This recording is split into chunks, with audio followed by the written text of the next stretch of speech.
Chintamani hostel ದಿಢೀರ್ ದಾಳಿ, ಮಕ್ಕಳ ಹಾಲಿನಲ್ಲಿ ಲೂಟಿ, ಬಿಸಿಎಂ ಹಾಸ್ಟೆಲ್ಗೆ ಡಿಸಿ ಪ್ರಭುಜಿ ದಿಢೀರ್ ಭೇಟಿ, ವಾರ್ಡನ್ ಅರ್ಕಾವತಿಗೆ ಖಡಕ್ ಕ್ಲಾಸ್. ನಮಸ್ಕಾರ.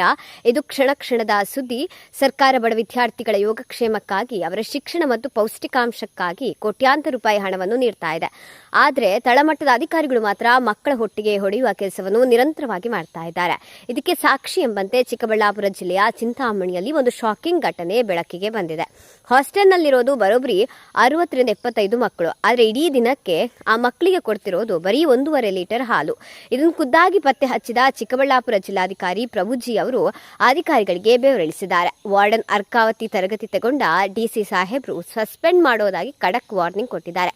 ಚಿಕ್ಕಬಳ್ಳಾಪುರ ಜಿಲ್ಲೆಯ ಚಿಂತಾಮಣಿ ನಗರದ ಹಿಂದುಳಿದ ವರ್ಗಗಳ ಕಲ್ಯಾಣ ಇಲಾಖೆ ಮೆಟ್ರಿಕ್ ಪೂರ್ವ ಬಾಲಕರ ವಿದ್ಯಾರ್ಥಿ ನಿಲಯಕ್ಕೆ ಜಿಲ್ಲಾಧಿಕಾರಿ ಪ್ರಭುಜಿ ಅವರು ಇನ್ನು ಮುಂಜಾನೆ ದಿಢೀರ್ ಭೇಟಿ ನೀಡಿ ತಪಾಸಣೆ ನಡೆಸಿದರು. ಯಾವುದೇ ಮುನ್ಸೂಚನೆ ಇಲ್ಲದೆ ನೇರವಾಗಿ ಹಾಸ್ಟೆಲ್ಗೆ ಎಂಟ್ರಿ ಕೊಟ್ಟ ಜಿಲ್ಲಾಧಿಕಾರಿಗಳನ್ನು ಕಂಡು ಅಲ್ಲಿನ ಸಿಬ್ಬಂದಿ ಮತ್ತು ಅಧಿಕಾರಿಗಳು ಒಂದು ಕ್ಷಣ ಬೆಚ್ಚಿಬಿದ್ರು. ಹಾಸ್ಟೆಲ್ ಒಳಗೆ ಬರ್ತಿದ್ದಂತೆ ಕಚೇರಿ ಕೊಠಡಿಗೆ ತೆರಳಿದ ಜಿಲ್ಲಾಧಿಕಾರಿಗಳು ವಿದ್ಯಾರ್ಥಿಗಳ ಹಾಜರಾತಿ ಪುಸ್ತಕ ಹಾಗೂ ದಿನಸಿ ಸಾಮಗ್ರಿಗಳ ದಾಸ್ತಾನು ಲೆಕ್ಕಪತ್ರಗಳನ್ನು ಸೂಕ್ಷ್ಮವಾಗಿ ಪರಿಶೀಲಿಸಿದರು. ಈ ವೇಳೆ ಹಾಜರಾತಿ ಮತ್ತು ದಿನಸಿ ಬಳಕೆಯಲ್ಲಿ ಭಾರೀ ಲೋಪದೋಷಗಳು ಕಂಡುಬಂದ ಹಿನ್ನೆಲೆಯಲ್ಲಿ ವಾರ್ಡನ್ ಅರ್ಕಾವತಿ ಅವರನ್ನು ತೀವ್ರವಾಗಿ ತರಾಟೆಗೆ ತೆಗೆದುಕೊಂಡರು. ಬರೋಬ್ಬರಿ 60 ಮಕ್ಕಳಿದ್ರು. ದಿನಕ್ಕೆ ಬರೀ 1.5 ಲೀಟರ್ ಹಾಲು ತರಿಸುತ್ತಿರುವುದನ್ನು ಕಂಡು ಡಿಸಿ ಕೆಂಡಾಮಂಡಲರಾದರು. ನಾನು ಫಸ್ಟ್ ಟೈಮ್ ಈ ಥರ ವಿಟ್ನೆಸ್ ಮಾಡ್ತಾ ಇರೋದು. ಬಯೋಮೆಟ್ರಿಕ್ ಇದು ನೀವು ಈ ಥರ ನಿಮ್ಮ ಇಷ್ಟಕ್ಕೆ ನೀವು ಲೆಕ್ಕ ಬರೀತೀರಿ ಅಂದರೆ ಅರ್ಥ ಏನು? ಯಾರು ನಿಮಗೆ ಇಷ್ಟೆಲ್ಲ ಶಕ್ತಿ ಕೊಟ್ಟಿರೋದು? ಹೆಂಗೆ ಬೇಕಾದರೂ ಲೆಕ್ಕ ಬರೀರಿ, ಹೆಂಗೆ ಬೇಕಾದರೂ ಇದು ಮಾಡಿ ಅಂತ ಯಾರು ನಿಮಗೆ ಜವಾಬ್ದಾರಿ ಕೊಟ್ಟಿರೋದು? ಮಕ್ಕಳ ಭವಿಷ್ಯದ ಜೊತೆ ಅಲ್ವೇನ್ರಿ ಆಟ ಆಡ್ತಾ ಇರೋದು? ಸ್ವಲ್ಪ ಮಕ್ಕಳ ಥರ ಜವಾಬ್ದಾರಿಯಿಂದ ನೋಡ್ಕೊಳ್ಳೋಣ. ಅವ್ರಿಗೊಂದಕ್ಕೆ 4 ತಿಂಡಿ ತಿನಿಸು, ಆ ಊಟ ತಿಂಡಿ ಎಲ್ಲ ಸಮರ್ಪಕವಾಗಿ ಕೊಡೋಣ. ಇದರಲ್ಲಿ ಉಳ್ಸೋಕೆ ಹೋದರೆ ನೀವು 60 ಮಕ್ಕಳು ಇದ್ದು ನೀವು 1.5 ಲೀಟರ್ ತಗೊಂಡ್ರೆ, ನೀವು ಹೇಳ್ತಾ ಇದ್ದೀರಾ 60 ಮಕ್ಕಳು ಇದ್ದಾರೆ ಅಂತ, 1.5 ಲೀಟರ್ ತಗೊಂಡ್ರೆ ಅಲ್ಲಿಗೆ ಅವ್ರಿಗೆ ಹಾಲು ಕೊಡ್ತಾ ಇಲ್ಲ ಅಂತ ಆಯ್ತು. ಪೌಷ್ಟಿಕತೆ ಎಲ್ಲಿಂದ ಬರುತ್ತೆ ಮಕ್ಕಳಿಗೆ ಎಂದು ಡಿಸಿ ಪ್ರಭುಜಿ ಪ್ರಶ್ನಿಸಿದರು. ಹಾಲಿನ ಲೆಕ್ಕದಲ್ಲಿ ಸರ್ಕಾರಕ್ಕೆ ವಂಚನೆ ಮಾಡ್ತಿದ್ದ ಸಿಬ್ಬಂದಿಗೆ ಕ್ಲಾಸ್ ತಗೊಂಡ ಜಿಲ್ಲಾಧಿಕಾರಿಗಳು ಬೆಳಗ್ಗೆ ಇಡೀ ಹಾಸ್ಟೆಲ್ ಆವರಣವನ್ನು ರೌಂಡ್ಸ್ ಹಾಕಿದರು. ವಿದ್ಯಾರ್ಥಿಗಳ ಕೊಠಡಿಗಳು, ಅಡುಗೆ ಮನೆ ಹಾಗೂ ಡೈನಿಂಗ್ ಹಾಲ್ನ ಸ್ವಚ್ಛತೆಯನ್ನು ವೀಕ್ಷಿಸಿದರು. ಇದೇ ವೇಳೆ ಶೌಚಾಲಯ ಹಾಗೂ ಬಿಸಿನೀರಿನ ಗೀಸರ್ ವ್ಯವಸ್ಥೆಯನ್ನು ಪರಿಶೀಲಿಸಿದ ಡಿಸಿ ದುರಸ್ತಿ ಕಾರ್ಯ ವಿಳಂಬವಾಗಿರುವುದಕ್ಕೆ ಅಧಿಕಾರಿಗಳ ವಿರುದ್ಧ ಮತ್ತಷ್ಟು ಗರಂ ಆದರು. ಉನ್ನತ ಅಧಿಕಾರಿಗಳು ಭೇಟಿ ನೀಡುತ್ತಾರೆ ಎಂದಾಗ ಮಾತ್ರ ವ್ಯವಸ್ಥೆ ಸರಿಪಡಿಸುವುದಿಲ್ಲ.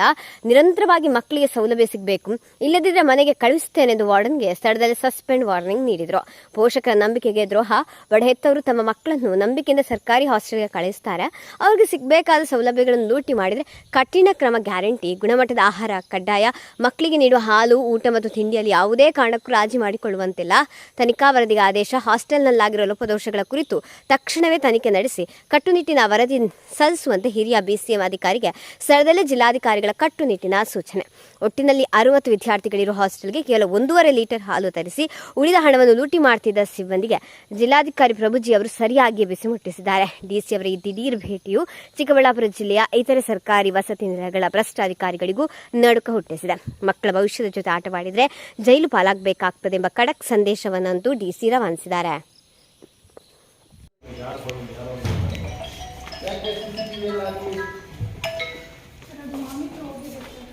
ಇವೆಲ್ಲ ಒಂದು ಶೋಕಸ್ ನೋಟಿಸ್ ರೆಡಿ ಮಾಡಿ BCM ಆಫೀಸರ್ಗೆ ಕೊಡಿ ಹೇಳ್ತೀವಿ.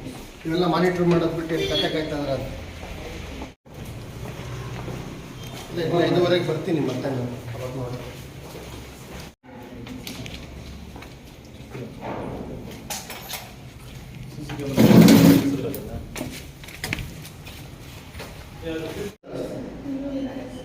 ಮತ್ತೆ 1.5 ಲೀಟರ್ ಯಾಕೆ ತಗೊಳ್ತಿದ್ರ? ನಿಮ್ಗೆ ಎಷ್ಟಾತರ ಇದೆ, ಯಾಕೆ ಅಷ್ಟು ಕಡಿಮೆ ತಗೊಳ್ತಾ ಇದ್ರ? ಯಾರು ನಿಮಗೆ ಕಡಿಮೆ ತಗೊಳಕ್ಕೆ ಯಾರು ಹೇಳಿದ್ರು? ನೀವು ಇಲ್ಲ, ರೂಮಲ್ಲಿ ಯಾರ್ಯಾರಿದ್ರು, ಯಾರ್ಯಾರು ಬಂದಿದ್ದಾರೆ, ಈ ಹೆಸರೆಲ್ಲ ಓದಿದ್ರೆ ಮಕ್ಕಳೇ ಹೇಳ್ತವೆ ಎಷ್ಟು ದಿನದಿಂದ ಬರ್ತಾ ಇಲ್ಲ, ಎಷ್ಟು ದಿನದಿಂದ ಬರ್ತಾ ಇಲ್ಲ ಏನು. ನಿಮ್ಮ ಆಫೀಸರ್ ಹಿಂಗೆ ಹೇಳ್ಕೊಟ್ರು ನಿಮಗೆ ಅಟೆಂಡೆನ್ಸ್ ಹಾಕೋದು ಅಂತ. ಈ ಥರ ಅಟೆಂಡೆನ್ಸ್ ಹಾಕಿ ಈ ಥರ ಲೆಕ್ಕ ಬರೀರಿ ಅಂತ, ರಾಮನ್ ಲೆಕ್ಕ ಸೋಮನ್ ಲೆಕ್ಕ ಬರೀರಿ ಅಂತ ಹೇಳಿದಾರೆ. ನೀನು ಯಾರಪ್ಪ?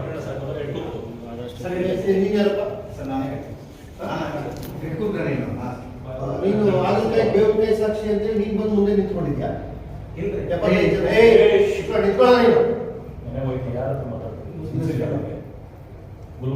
ನಿಮ್ಗೆಲ್ಲ ಮಕ್ಕಳಿಗೆ ಜ್ಞಾನ ಇಲ್ಲ. ನಿಮ್ಗಳಿಗೆ ಮಕ್ಕಳಿಗೆ ಎಷ್ಟು ಗೌರವಿತವಾಗಿ ಊಟ ಹಾಕಿ ಅವ್ನು ಚೆನ್ನಾಗಿ ಪ್ರೀತಿ ವಿಶ್ವಾಸದಲ್ಲಿ ನೋಡ್ಕೊಂಡು ಬೆನ್ ತಟ್ಟಿ ಚೆನ್ನಾಗಿ ಓದಿಸಿ, ಎಲ್ಲೆಲ್ಲೋ ತಂದೆ ತಾಯಿಗಳು ಕಷ್ಟಪಟ್ಟು ಹೊಟ್ಟೆ ಬಟ್ಟೆ ಕಟ್ಟಿಬಿಟ್ಟು ಮಕ್ಕಳು ತಂದು ಲಾಸ್ಟ್ಲಿ ಬಿಡ್ತಾರೆ, ಚೆನ್ನಾಗಿ ನೋಡ್ಕೊಂತೀರ ಅಂತ. ಅವರಿಗೆ ಸರ್ಕಾರ ಕೊಡೋದನ್ನ ನೀಟಾಗಿ ಹುಡುಗರಿಗೆ ಕೊಡೋಕ್ಕೇನಪ್ಪ 1.5 ಲೀಟರ್ ಹಾಲು ತಗೊಂತೀರ ಅಂದ್ರೆ ಮತ್ತೆ ಅವ್ರಿಗೇನು ಟೀ ಇಲ್ಲ, ಕಾಫಿ ಇಲ್ಲ, ಹಾಲಿಲ್ಲ, ಏನೂ ಇಲ್ಲ. ಏನು ಪ್ರಯೋಜನ ಬಂದವರಿಗೆ? ನಾವು ಹಾಸ್ಟೆಲ್ ನಡೆಸ್ಬೇಕು ಮತ್ತೆ.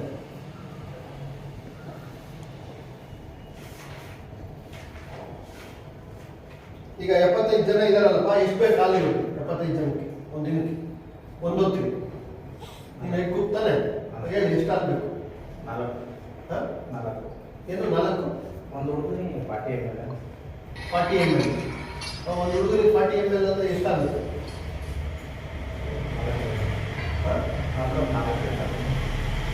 70 ಹುಡುಗರಿಗೆ ಎಷ್ಟಾಗುತ್ತೆ? 4 ಲೀಟರ್ ಆಗುತ್ತೆ. ಮತ್ತೆ ಯಾಕೆ ಮುಂದುವರೆ ತಗೊಂಡು ಅಲ್ಲಿಗಿರೋದು ಎಷ್ಟಾಯ್ತು?